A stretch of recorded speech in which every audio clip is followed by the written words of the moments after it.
Welcome to LOA Today. Walt Thiessen and life coach Joel Elston here. Today is Thursday, October the 4th, 2018, 8 a.m. Eastern Time, your first daily dose of happy for the day. And I'm happy to report that we're back doing live broadcasts again. We've mostly ironed out the issue that was involved. We actually had a little trouble with yesterday afternoon's podcast, but got it working again, and we're working with the antivirus provider to make sure it's a permanent solution. But in the meantime, Joel, we're back live so we can have live callers again. That's good news. That is excellent. I hope we get some as well. Yeah, that would be absolutely fabulous if we did that. Although now that they've been out of the habit of calling in because they saw the sign up for the longest time saying, oh, well, the live broadcast isn't working, it may be a little while before we get them to listen live again, but that's all right. We'll get them there. No problem. I noticed that Louise and I, of course, took Friday, Saturday, Sunday, and part of Monday off so that we could travel to North Carolina for our niece's wedding. And, of course, as a result, our overall numbers kind of dipped during that period because we weren't putting any content out, right? But the content is back, and you can just see the swoop in the numbers, right? They came back, and I think that's what's going to happen with the live broadcast numbers, too. Exactly. Now, we need to get you some ability to do that mobile next time you go. So, that way the audience won't be without their daily dose of Walt. So I'll be driving down the Chesapeake Bay Bridge doing the daily dose of happy. And, well, we're driving along here at 65 miles an hour. Exactly. So I think that would be awesome for you. But no, I'm really glad to have you back, and I'm glad we're able to be live again as well. And I'm glad that we have a really interesting topic for the day, because you had mentioned to me privately, and we kind of made brief reference to it in a past podcast episode, about this concept you ran into in the course of, you were getting a certificate in this, weren't you? Or what was the story? Give us the story on this. Well, as I'm always looking for new stuff and to study and learn, and I really became fascinated with the concept of hypnotherapy. Mm-hmm. When I think of hypnotists, I think of clucking like a chicken on stage or those right. kind of things. And I've always sort of rolled my eyes at that. But then when as my law of attraction concept started to develop, and I realized that the subconscious is where what we're trying to affect in the law of attraction, that's what we're thinking and feeling at that level. And hypnotherapy or hypnosis can have a direct effect on the subconscious. It just seemed to me to be a perfect fit. So I started studying, just the, what is, there's all hypnotherapy, just that concept. I started looking into the schools across the country, and some of them are it just depends on what you want to do. Some are pretty shady, in 8 minutes you can get a hypnotherapy certification, but I read across it's called HMI, it's Hypnosis Motivation Institute, and it's in California, and the founder of this is named Kappas, Dr. Kappas, and he basically is just sort of the modern day father of hypnotherapy, and he has hours and hours of his basically his work of videos, and then his son took over and has really grown this into an incredible program where they train hypnotherapists all over the world, and it's very professional, and they go back to the origins of hypnotherapy, and they help you understand what works, and then the different forms of it. They break it down into different categories where the people who are more susceptible to hypnosis and other people are more resistant, the different ways to address both of them, and just the different techniques used and how it's effective. Hypnosis works.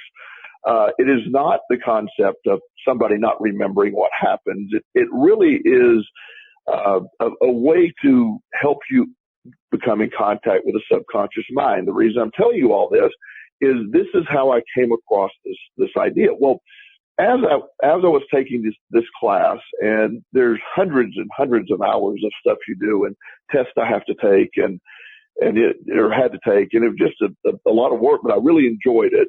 One of the things that I noticed along the way was a lot of this is literally law of attraction thought. talking about the placebo effect in life and what you believe is real, and how golfers like Tiger Woods, for example, used hypnotherapy to perfect his game. More than perfecting the game, more about the attitude of the game, and same with baseball players and football players, and the differences when they happen. And athletes around the world use this to really get an advantage in their sport. So yeah. As I was watching all this, and I started, of course, me being of law of attraction thought, I started looking more and more. And then a couple of the trainers that I actually spoke with a few times on the subject are also huge practitioners of the law of attraction. Uh-huh. So the pieces started to come together. So one of the lessons of the hypnotherapy class was this concept called the mental bank theory, the mental bank theory. And it is basically, when they started to describe it, my immediate reaction, my term was, it's like a vision board on steroids. It is, it is a daily journal, and we at a later date will have a class we will call it a class or an infomercial or whatever you want to call it on this topic. Right. But it is very much a way of doing a daily journal and really calling into your universe, calling into your world, calling into your subconscious the thought of success. It's just not limited to money.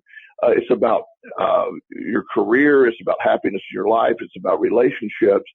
And it's an amazing tool, in a sense, to journal during the day using a mind bank or a mental bank, where you can literally see the results. So you're convincing your mind that this process is really that of success. And the people that have used it, the testimonials in the course were just amazing. And over the last, since I've been in the last few months, I've implemented this with some of my clients who have universally just said this is life changing. Wow. And it's vision boards, because you and I've talked about this actually in last week's show. You have a hard time visualizing things, right, in a certain way. Right. A lot of people have a hard time. Not everyone's uses the same sensory perceptions of when you're trying. You have to figure out what works for you. Mm-hmm. Well, this is a unique tool which has a visual, it has a feeling component, it has a tangible. You're writing stuff down daily, and it really translates directly to the subconscious, and it pretty much hits with all forms of learning or attracting personality types. So it is a very effective tool, and I look forward to using that with my clients. I want to pretty much be implementing this with all my clients as we go forward. Wow. But it really is something that I think we will make an announcement when this happens, but I do think that this needs to be a special event for LOA today. I think this needs to be more of an hour long. We call it a class, or most of the time we're discussing things, but this will be an opportunity to really dive into the material, and we would have access. This is not my material. It's proprietary information that is the Hypnosis Motivational Institute. We'll have a link at that point to where you can buy your own literature from that way, and maybe even a discount for LOA Today listeners. But we will explore it, go through it, talk about it, and then today I think more than the mental bank, but I think in the general concept of the advantages of living and feeling as if you have what you're seeking in life, and the point of that. And that's the change for me that was so instantaneous when I started practicing the law of attraction. The realization that my success, or perspective of my success, was solely mine to use. Okay. period. Okay. Well, before we go any further, I want to take a moment. We're doing early promos these days. For the last week or so, we've been doing early promos on the show. So I just want to take a moment to do our two main promotional messages. The first being, if you're not yet a subscriber to the podcast, please do so right now. Become a subscriber. If you're listening on an iPhone or an Android phone, you're actually on a page probably that's right near where you can click a subscribe button. But if you're not really sure, you're not really technically savvy or whatever, you're not sure how to do that, the instructions are on the homepage of our website at loatoday.net. So please become a subscriber, because when you subscribe, you get not just this episode, but all of the 11 episodes we do every single week sent directly to your smartphone or other tablet or whatever device you're using, so you can be keeping up with all of the content. And we're putting out lots of content on lots of different areas regarding law of attraction and how people apply it in their daily lives. You don't want to miss any of it. Because Joel, I mean, we actually have people who binge listen. They actually play one episode after another and, listen to this, stuff that picks you up and gives you a better feeling place all day long, which is pretty cool. I love it. Now, the other thing I want to ask people to do is, for those who are existing subscribers, please keep putting out there the messages that, like we've been doing for the last 3 months, of I'm listening to loatoday.net or something equivalent to that, because it's paying off in a huge way. We've been getting a large increase in listenership. Joel, I've been telling others this week, we were averaging 3 months ago about 80 to 90 listens or plays per episode. We're now over 200. I think the current number average is 218. We've had a few peaking in the 300s, and it's just growing and growing. And it's happening because people are posting in their social media that they're listening to loatoday.net. So please, everybody, keep doing that. And those are the two. Oh, and the third message, of course, is, contact us. Now that we're back doing the live broadcast, please, join in, and all the instructions on how to contact us directly by phone or by the Zoom platform, either one, are on the homepage of loatoday.net. So all three messages, there they are, done. We're ready to get back into the topic. And the next question I want to ask you, Joel, is, okay, this sounds really good, but there are a lot of programs out there for helping you to achieve success, to attract what you want in life. What makes this one so good compared to the others? Well, for me personally, and again, that's all I can speak, is I've seen the others. A lot of them required, in my mind, more of a, like, for example, there's several programs where you meditate and you mentally attract what you want. Mm-hmm. There's several programs where you'll create a vision board and you'll write things down. Those are all good. But as we mentioned, not all match everyone. And so for one to incorporate a tool of having to not only visualize but also feel, be able to see tangible numbers on a daily basis, to be able to see the progress go forward, it really hits on all areas and is the most effective one that I have ever seen.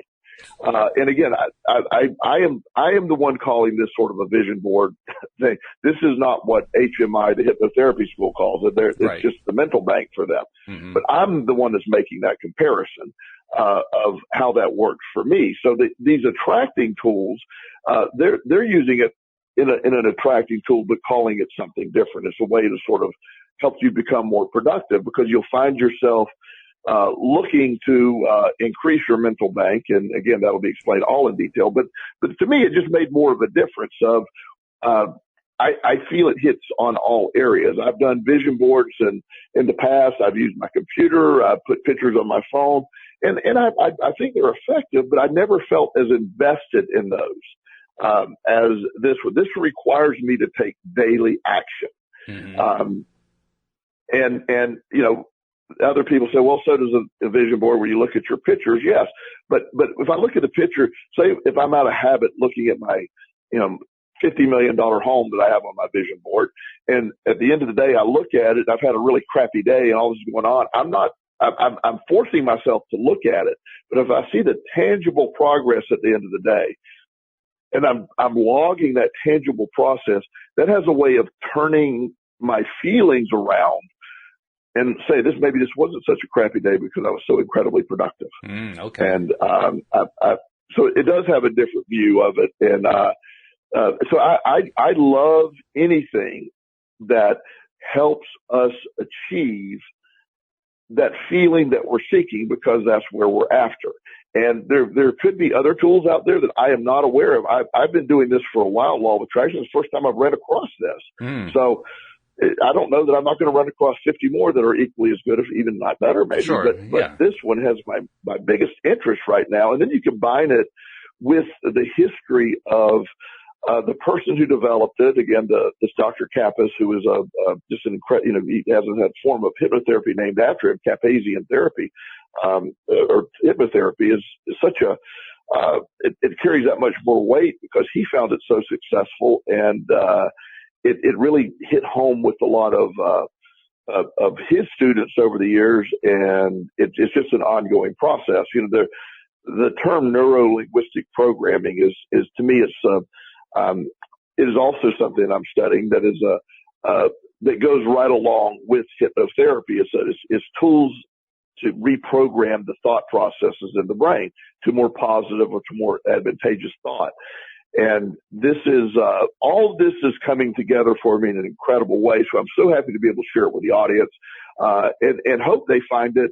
What touches, because you never know. Last week, I had a lady call me after our show last week, Walt. I didn't get a chance to talk to you about this, and we were talking about placebo effect, and so apparently that hit home with her, and so she called, and I don't have permission to even use any names, so I'm just going to say in general. Sure. She called about an issue she was dealing with, and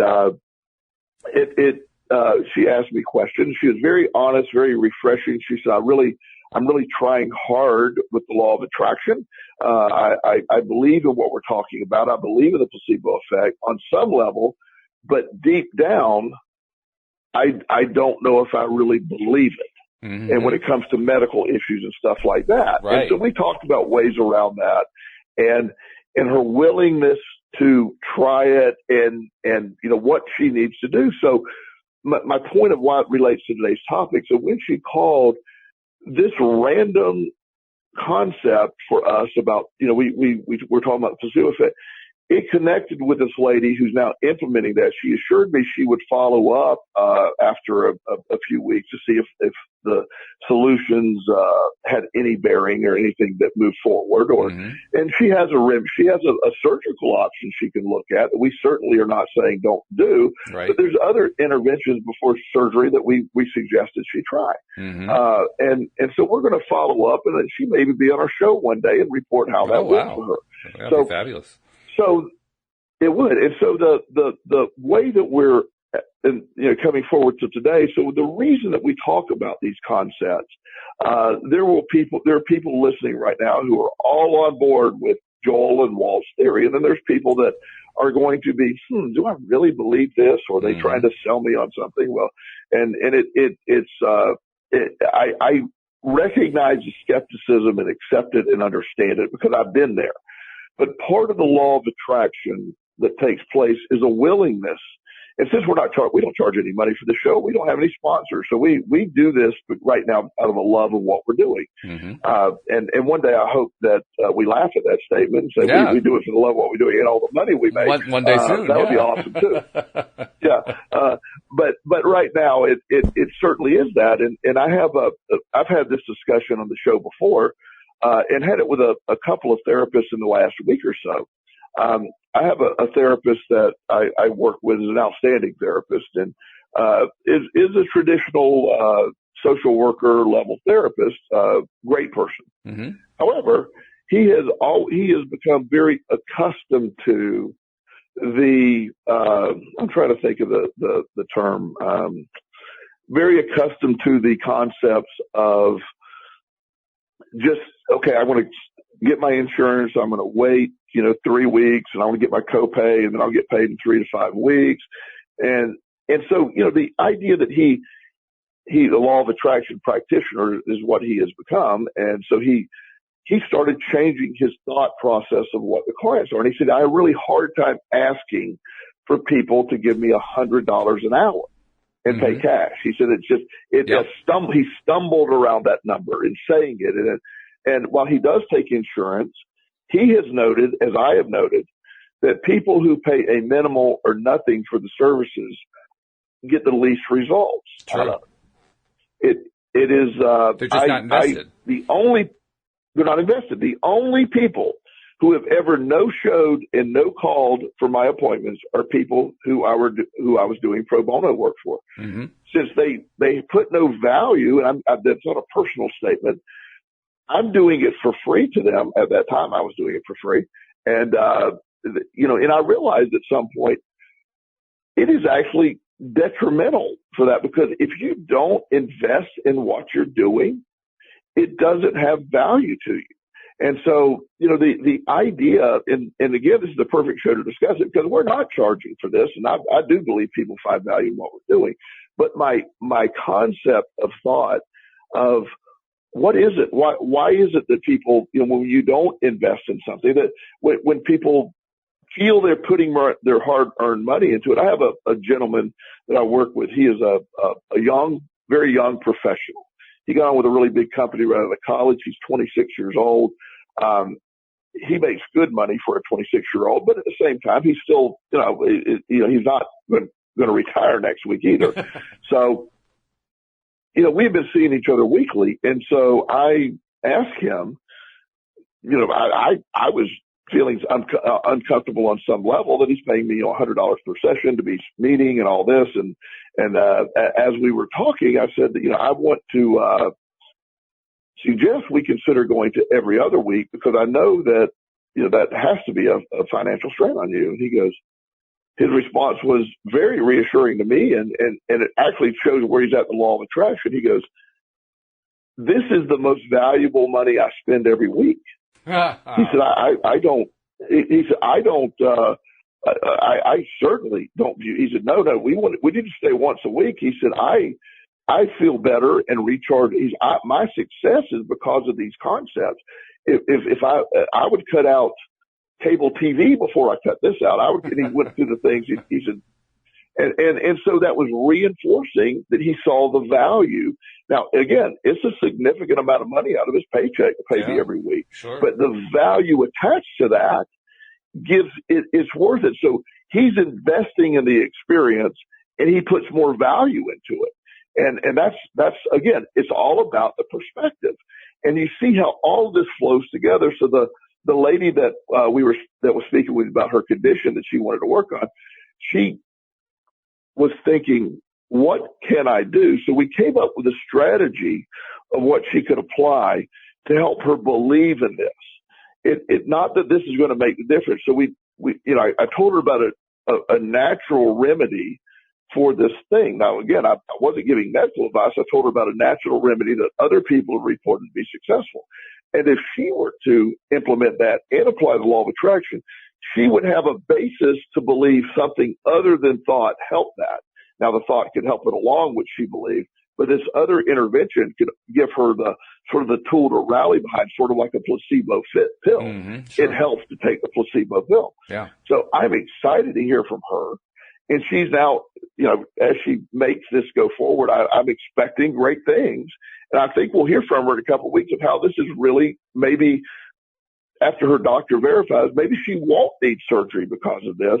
And I will know, and she will know deep down, that her thought is what changed that perspective. Yeah, that's cool. And that changed her reality. That's really cool, especially if that does come off that way, because that kind of thing that's a good life-changing experience when you know in your own experience just how things work. And that's really the thing. I mean, when we were talking before about how it is that there are so many programs and processes and methods and so on that are taught out there with varying degrees of success, and that you were so enthusiastic about this one, I think one of the things that went through my mind is, you can look at any given method, like method X, right? And you can apply it to 100 people, and maybe 40 people have phenomenal success with it. And then you have method Y, and that has 55 people who have phenomenal success with it. And I get the impression, I'm not asking for numbers, but I get the impression that what you're saying is you think that there's going to be a higher percentage of people getting success with this mental bank process or this mental bank concept than with other kinds of processes and methods and concepts that are out there. Absolutely. And when I'm saying that, of course, I'll speak to our skeptics who are going to talk about this. So, well, clearly you're doing this because somehow at the end you're going to make some. I make no money off selling these books. I don't.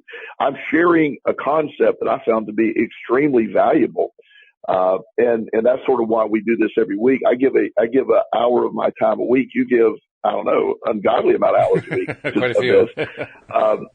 Yeah, and do it lovingly and with hope of helping other people. That is our main thing. And the selfish part for me is I find that the help as well. So I believe the same thing happens with this mental bank process, being able to share these things with our audience. And, I'm going on the assumption that most of our audience is listening, especially the ones that are listening more than once to a show, are buying into the concepts. I can't imagine somebody that is staunchly against this are going to keep listening. Right. So if you're listening to this, you're obviously, buying into the concept. So I am bought into the mental bank process, so it has no option but to be successful for me. And if you use it and buy into it as well, and that doesn't go, we had mentioned this on a previous show. I met with an incredible therapist yesterday. She's running a IOP, that's an intensive outpatient program in the area, and she wanted to talk to me, and I wanted to talk to her. And she's a traditionals master's level social worker, and great lady. But social workers and me often have differing views because they're very staunchly into their training, and they have very little leeway in what they can do. Right. And for lack of a better term, and hopefully she's listening because she'll know it's not about her, but a lot of times they're very elitist in their belief. They can get really stuck that we have the only method necessary. So I was discussing different techniques, and I hit a button with her on purpose. I said, well, I believe that we were talking about trauma, and she has a trauma-based background in therapy. And I believe that a lot of these therapies, like EMDR, is a rapid eye movement desensitization and reprocessing term. Basically, you bring yourself, is dealing with trauma. The overall layman's term of how they do this, of course, is much more complicated than this. That you think about the thing causing trauma, and you have a protocol of moving your eyes back and forth to desensitize yourself from the recall. And eventually it loses it by using the sensory eye movement type thing. You really do away or desensitize yourself to the trauma. Okay. It is accepted. It is effective. It does work. Okay.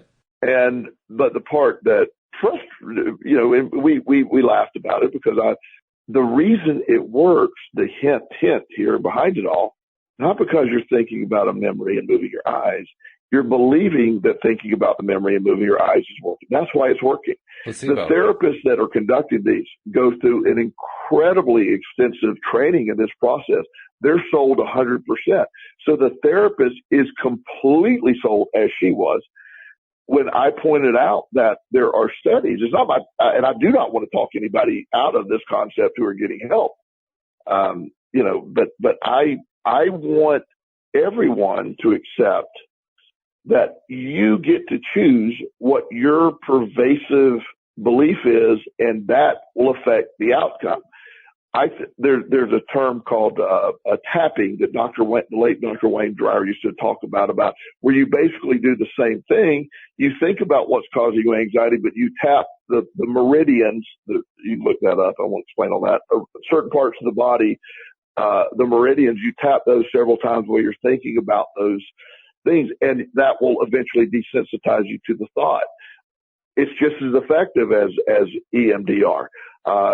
There's also this imagery process where you bring up the thought and then so there's a multitude of things that are on the same wavelength as this that are effective, and they're effective because you believe they're effective. And that's not because I'm not going to do another placebo effect show, but that's the point of all of this. The cure is the placebo, because you believe it is that. And that's the same thing with whether you're using the vision board that you believe in.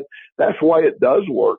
Rhonda Byrne in The Secret talks about she had to read with reading glasses, and she decided she would use the Secret to fix her what I have and what most people have, age-related up-close reading problems. And she decided to do away with her glasses and start reading and just use the law of attraction to make it change. She had a friend who was either a doctor or scientist or something that said, "Oh, you don't know the process that's necessary to do that." Mm-hmm. And she stopped him and said, "Please don't tell me. I don't need to know the process. And she, again, I'll go what she says. She claims she did away with her reading glasses. Wow. And I'm impressed with that. And to be fair, a fair reporter, I will be a fair reporter. I have tried that same method and have not been able to put down my reading glasses because deep down, I don't believe it'll work. Mm-hmm. And I need to work on that. Mm-hmm. I'm just telling you as we, I don't want to portray it as that because I'm like, well, I have reading glasses. And now there are times I find this fascinating. There are times because I, on a side note, this will not be shocking to Walt or most of our audience. I probably lose 2 pair of reading glasses a day. I don't know where they go. I think somebody's following me around stealing them. So I literally buy packs of 20 reading glasses. Oh, I really do. They're all over the place. Well, there's that rare occasion when I'm in the store and I've left them in the car and or whatever scenario, I don't have them with me. And what I automatically do, which I really love doing, is I automatically sit there, squint my eyes, take a second, and focus, and I can read it for a brief moment. Mm-hmm. So really, I started thinking, now I'm straining, and so that you have the reading glasses would understand what I'm talking about. Yeah. But I can, in a pinch, make myself read it. So now I start looking at it. Now, if I can do that for a second, surely I can condition my body to do it more.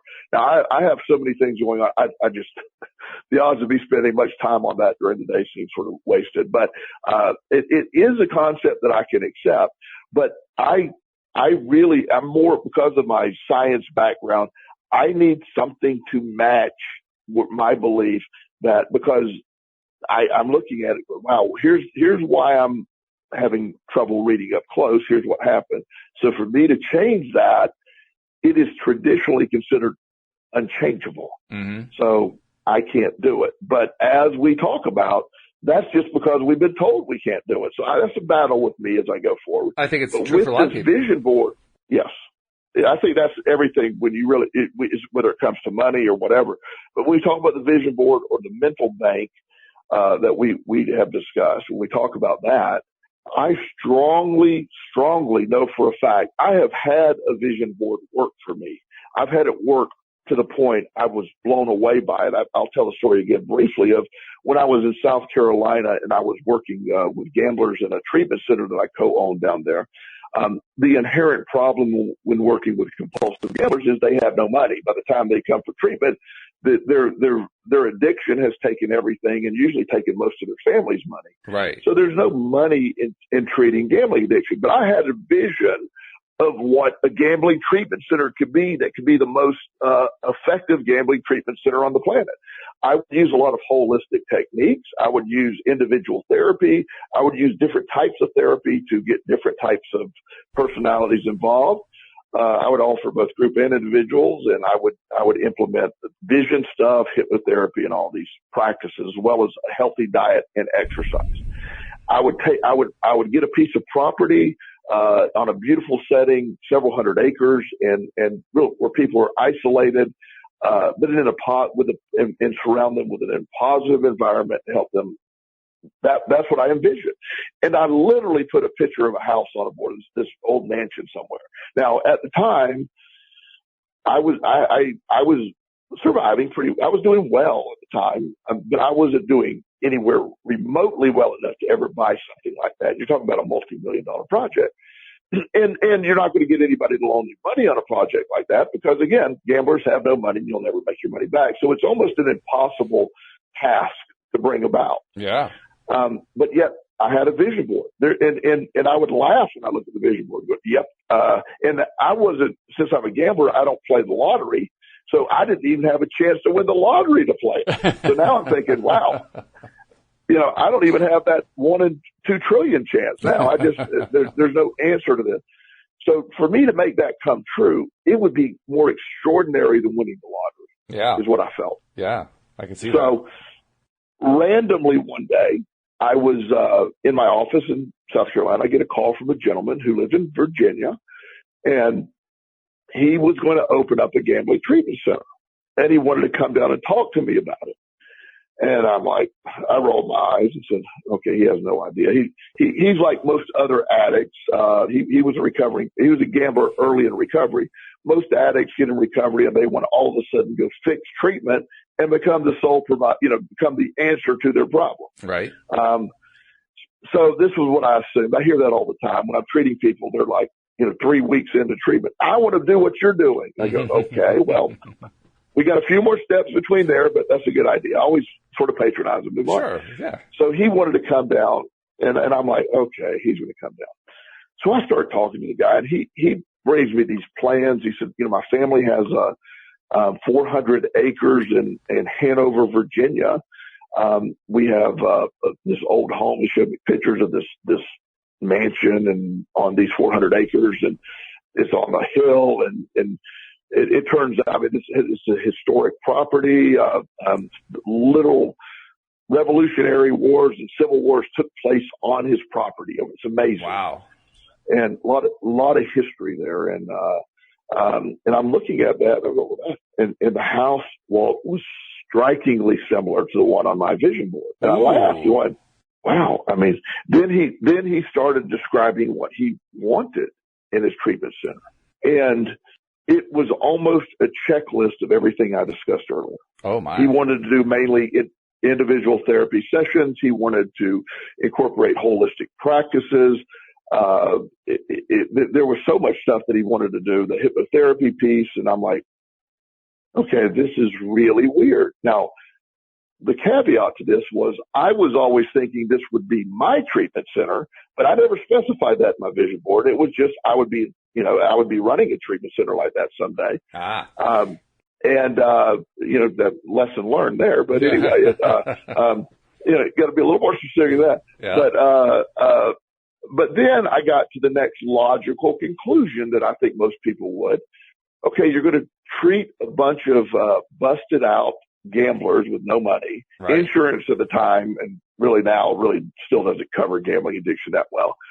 So what are you going to do? Mm-hmm. There's been people that have tried similar things to what he was talking about that did not last a year because they just hemorrhaged money. Right. And he mentioned, he said, well, my family has some money. And I'm thinking, buddy, you better have a lot of money. And so he left, and I sort of laughed. I said, God, I said, that would be so awesome. But I said, I think he's naive in the sense that there's nobody that could afford that. Mm. And a few weeks later, he called me and he said, would you consider working for me? I would like you to be my peer counselor. Well, in my mind, that was a big insult because I am director of a treatment center and I want to be a peer counselor. And I'm like, no, thank you. I have really good things going on in South Carolina. I hope your business is successful. Well, this guy called me monthly for about a year. Mm, wow. Well, things at my treatment center in South Carolina, and he was getting close to opening. In fact, he had opened and said, I really still would like to have you on board. Would you at least come up and look at it? I go, he's made it this far and he's open. I said, I want to see what he does. Sure. So I come up and it's as great as it looks. I meet his staff and incredible. I mean, he's got a medical doctor on staff, a renowned psychiatrist. Wow. He has multiple therapists. A hypnotherapist with incredible credentials. And I'm going, oh my gosh, yeah. This is going to last about a week. And he has no patients and he had very few clients at the time. And so I just can't imagine looking up. They had to put, I won't even fathom a guess of a fortune into rehabbing the place to make it compliant for a treatment center. And then he's paying just by me doing a survey. I'm looking at at least $100,000 a month payroll. Right. Just minimal. And that's probably minimal. And, he said, I'd like to offer you a job and I want you to look around, meet everybody. So I met the psychiatrist. I really liked him, became a really good guy, eventually became very good friends with him. He offered me a good wage. And we started, I started looking at this. I said, look, I don't think you're going to be able to maintain this. I said, I'm really excited that we have this going on. You have this going on. I'm so impressed with everything, but I don't think you can afford to keep this going. And I'm scared to move my family up here. It was me and my son, Chris, at the time. Mm-hmm.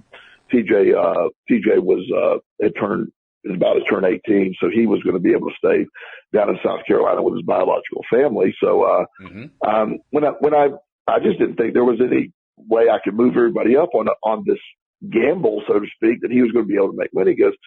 He said, my wife is funding this and she has plenty of resources. We can do this for a while.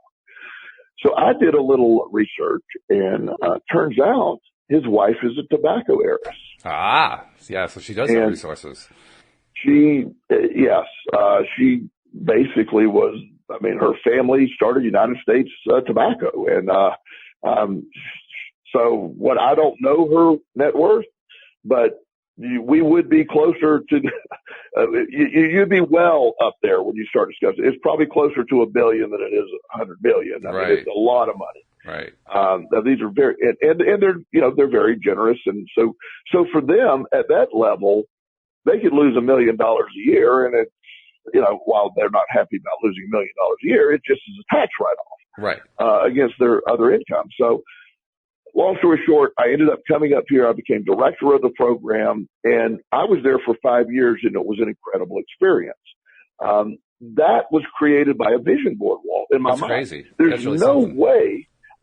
Yeah, it is the same program. As I said, it didn't go exactly as I envisioned it, but it was literally what I envisioned. I needed to work harder on making it my program. And again, I was there for 5 years, very proud of the work we've done. We did there. I think it was a launching pad to my next level where I started my own practice. The connections I made there have allowed me to become wildly successful here. It's where I really got into the law of attraction concept. Everything has come along this way, because of that move. And I created that with a vision board. So vision boards work. So for me to think this mental bank concept is even more valuable, that is a big statement. It is, yeah. Especially, you said, well, it didn't come out exactly the way you had in mind, but that's kind of like saying, well, the computer keeps breaking. It's almost a miracle, that it just breaks down every single day. To which I would reply, no, the miracle is that it works at all. You actually manifested something that was really close to what you put on the vision board. That's just like freaking miraculous right there. Holy cow. Yeah, well, and that's what we do when we're telling people, the law of attraction responded literally to what I put out there, literally. Now, it was my putting it out there that I never specified that it be specifically my program. Right. I would like, in my mind, I would like for there to be this treatment center and for me to be involved. That's what I was at. And to be honest with you, I would, if this gentleman would have said at this point, say if I would have stayed with a company and he would have said, Joel, I'm getting old. I like to retire. I want to just hand all of this over to you, but you've got to keep the expenses up. It's beyond what I would be willing to do, even if he gave it to me, because, I don't remotely know their finances now. It's been over 5 years since I've been there. But I would assume that there are moments where the family still has to stroke incredible checks, just to keep it going. That's is strictly an assumption, but I wouldn't be in a position to do that. But again, you have a family who's very generous. He really believes in what he's doing.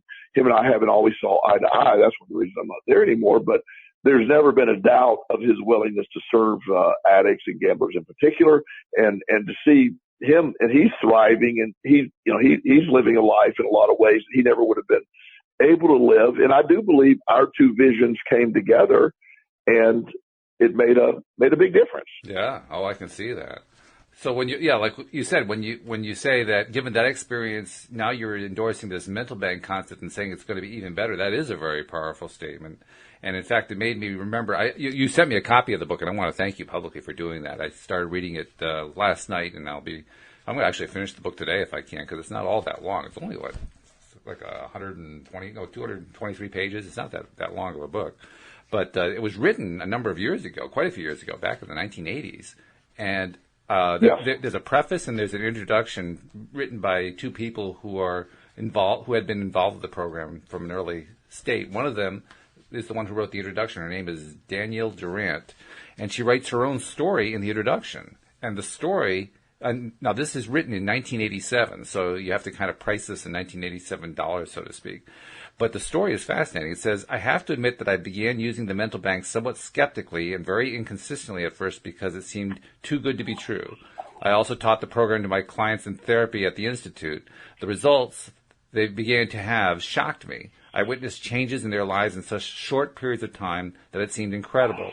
I then developed a determination to change things for myself and began to use the mental bank every day. And what happened to my life still amazes me to this day. Whatever goals and desires I projected into the mental bank ledger happened. My clientele doubled within a few short months, whereas I had been struggling previously for over 2 years to build a private practice. I then began to give presentations and teach the mental bank seminars to the general public. Within 12 months, I was earning a 5-figure monthly income, more than I had ever earned in my life or even thought possible. And today I'm traveling across the country, lecturing about the mental bank concept in every major city and teaching mental bank seminars. I'm a guest on many major television shows, and I also have my own national television show about success in the mental bank. All of this within 1 year. Has this really happened to me? I mean, that's a pretty strong endorsement right there.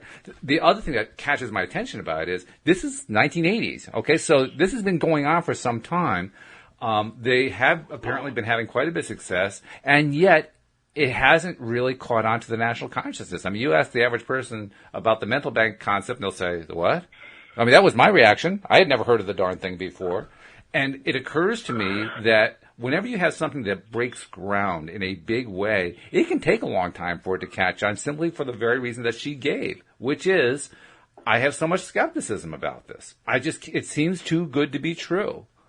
And so we're so conditioned to, having stuff presented to us that just seems too good to be true, and then it doesn't work out. And we say, it was just too good to be true. Then when we get another one that seems too good to be true, it doesn't matter whether it's going to work or not. We just don't believe it. Right? I mean, we just give up on it before we even start. Right. Well, and that's, I think that, because there is so much stuff out there that is quote unquote too good to be true. Yeah. And then when you get it mixed in, when you hear, I had this, gentleman the other day call me, and he was soliciting a concept that, he does these law of attraction, trainings. And it's a pyramid, multi-level marketing thing where, for example, if I were to join, then it would cost me $1,000 to join, but then I would be able to sell these trainings, and everybody would give me $1,000 for the training, and then they would be able to go, it goes on and on and on. Right. Well, I'm researching it, and, I'm listening to his idea, and I'm going, it doesn't feel right, but I'll look into it. Well, on the underlying piece of all this was many, many, many years ago in Australia, the gentleman that's the person behind all this was arrested for a pyramid scheme that built hundreds of millions of dollars out of people in Australia. Yeah. So he's the guy that had moved to the United States and is doing this. So I after I found that out, I immediately mentally shut it down. And so the guy called me back and he said, "Did you review that?" I said, "Yes, I did." I said, "I appreciate your time, and I'm not going to be interested." He said, "Well, will you tell me why?" And I said, "Well, I don't want to get into a debate with you. I just have my reasons." He said, "No, it would help me going forward if you would tell me what, because I'm finding this a lot, and I want to know what I'm missing."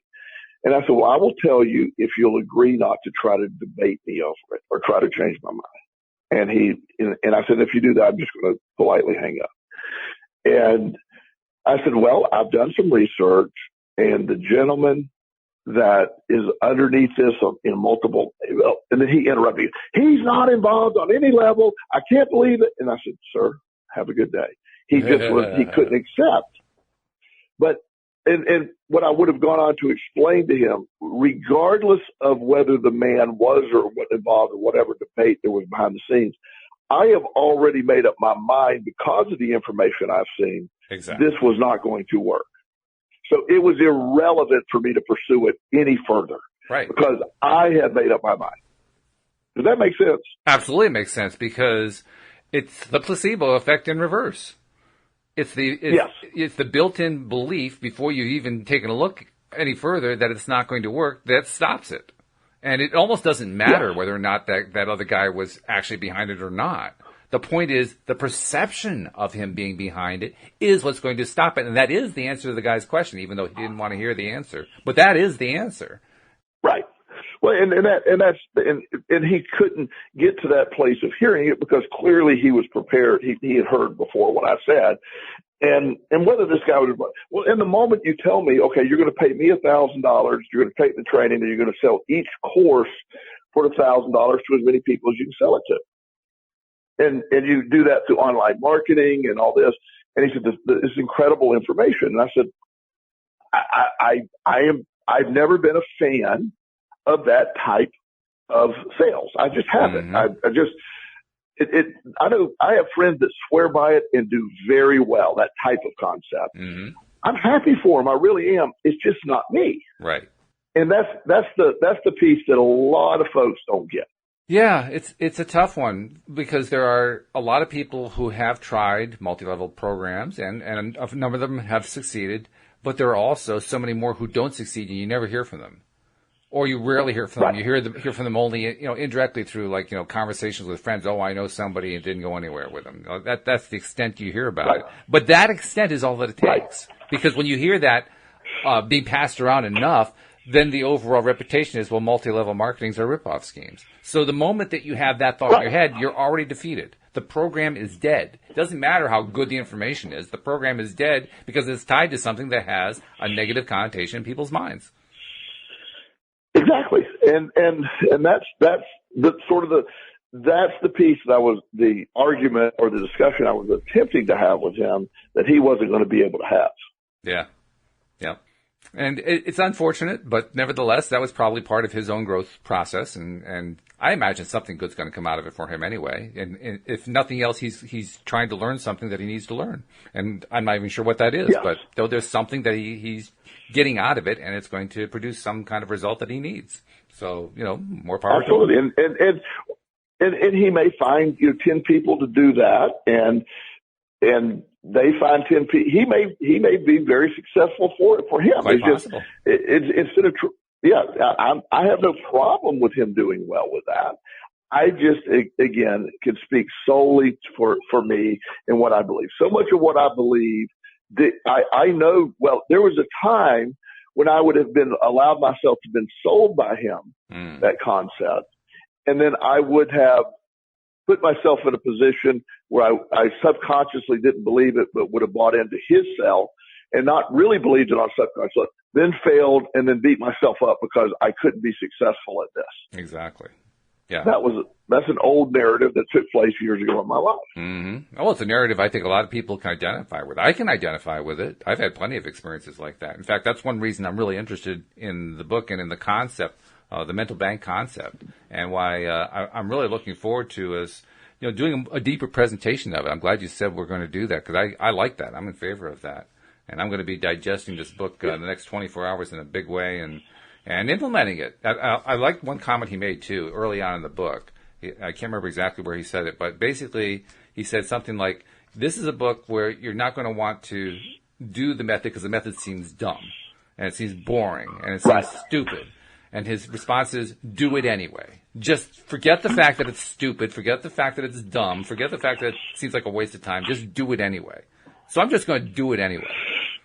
Well, and that for me, when I looked at it and read it, and because I was so impressed with the school I was at and the quality of all the other information they have given me, I'm a very big believer in this now.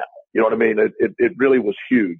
So coming from a credible source, again, my perspective of a credible source, right. I'm much more willing to hear that.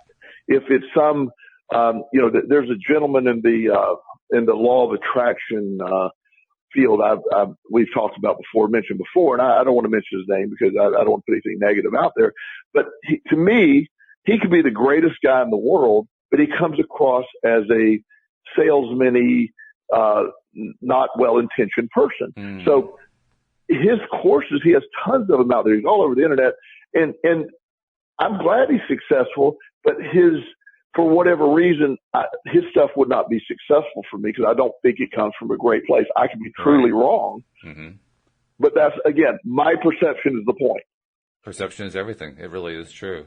And the thing that I just keep harping on in my own mind is what this particular process does is it reprograms what's often called the subconscious mind. And we've talked about that numerous times on various podcasts. I've even raised the question, is there such a thing as the subconscious mind? I think I even at one point proposed the idea that the subconscious mind is actually the human body, and the body is where it's all stored. And then there have been times we've talked about, well, maybe it doesn't even exist. And so, I mean, there's a lot of things we've talked about. But the one thing I do know for sure is that with all the work that I've done to improve myself, to get myself into a better place, to focus on the positives, to do all the different Abraham processes and Napoleon Hill and Tony Robbins and all the gurus out there offering their stuff. I recognize the value of it. I can see how it works. I've actually proved to myself that it works. And yet, deep down, and whatever deep down is, I don't know if that means subconscious mind or inner being or whatever, but deep down, there's this part of me that just doubts incredibly. Despite all the evidence that I see, there's one part of me that just resists all my attempts to change it. And I've been looking for the longest time. You and I have talked about this many times. I've been looking for the longest time, how do I get there? How do I get that piece out of the way? How do I remove it? Because I can tell it's blocking me. I can tell that whatever it is, it's creating resistance that I just am not getting around. So when I hear what this book is all about, it's about reprogramming that, subconscious mind or whatever you want to call it to start believing in success. I'm saying, okay, I'm on board. I've known for years now I need to get that thing fixed. If this is going to do it, I'm ready. Well, and if you could mark that on the tape, your last 45 seconds there, I think that that's something that every single person that does what we're trying to do in thought attraction, and that concept thinks. That's everybody's problem. Everybody feels it. You want it so bad. You believe it on one level, but there's this underlying. And again, when I say subconscious, I know there's something there. I don't know what it means. I don't care. It's irrelevant. There's a layer of thinking where I am not in direct control of. I know that. And so, with that existing, then I know that I'll call it a subconscious mind. And I also know that it's been programmed somehow, and I got to figure out a way to get to that programming, and that's where all this takes place. Exactly. So everybody feels that way, and that's eloquently said. And I think our audience can listen to that and say, "Wow, Walt just put my resistance in the best words possible." It's really good stuff there, Walt. All right, Thank good. you. Well, then let's go ahead. We'll put our heads together. We'll figure out when we're going to do this special event, and we'll put it out there and let people know. And let's see what goes with it. Let's see what happens. Sound good to you? It sounds great, my friend. All right. And by the way, before we go, if there's another person like the young lady who contacted you, how does somebody else reach out to you? How do they find you? Joel Elston at Gmail is my email account, and joelelston.com is my website. Feel free to contact information's on there to get hold of me. And, again, like with this lady, I'd be glad to just give a no-cost brief consultation. We're not going to be doing sessions, but hopefully what we talked about helped her a little bit. Yeah, I hope so, too. And I look forward to talking to you next time and maybe taking on this project in a big way. All right, buddy. Thank you. Okay, and we'll see you all next time as well here on LOA Today. Goodbye, everybody.